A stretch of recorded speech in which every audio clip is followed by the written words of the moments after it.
Was good.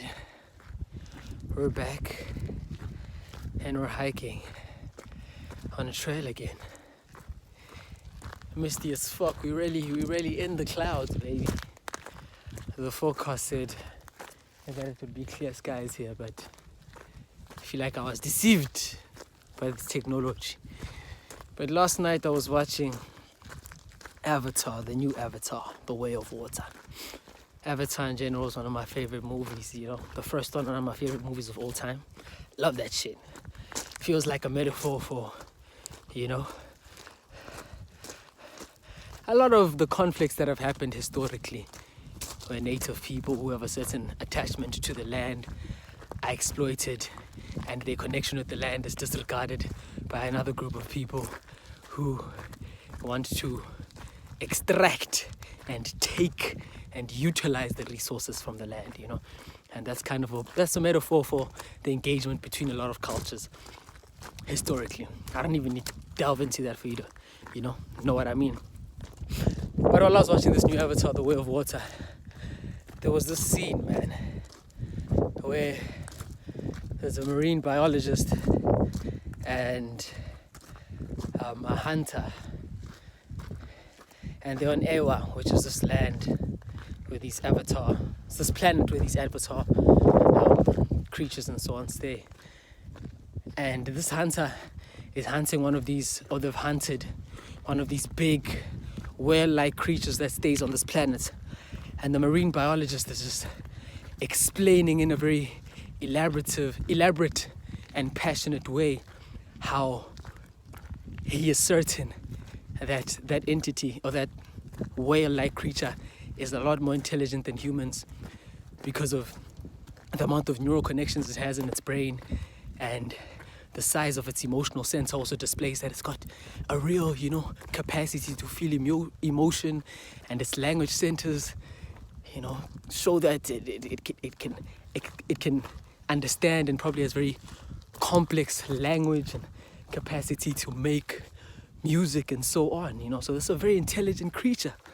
And he's explaining this, and the hunter just says, "Yeah, but I can shoot it. I'm the most intelligent creature." And then he laughs and disregards everything the marine biologist says about this exquisite creature. And in that scenario,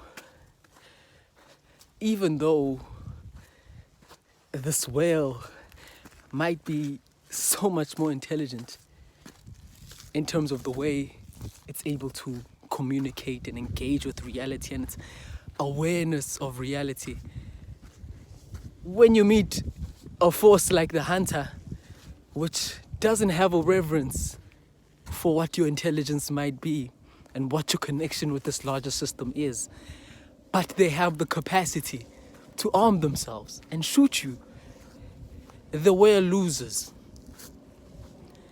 That's the point.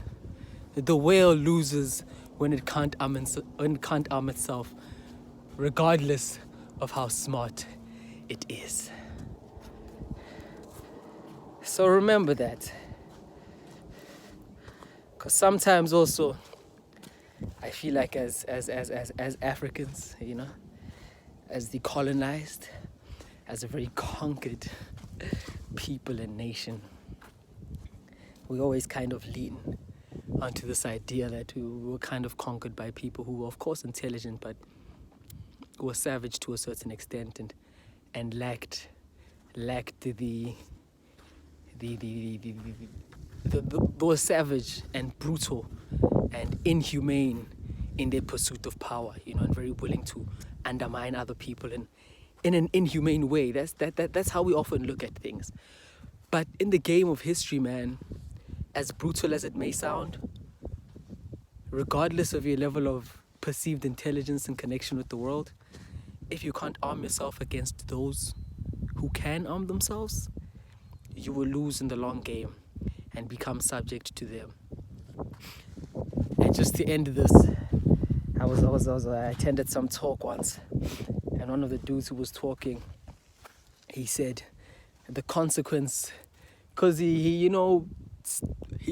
what he said was the consequence of smart people or people who think they're smart not getting into politics because they look down on it is that you end up being ruled by the people who are your inferiors, or who you might perceive as your inferiors.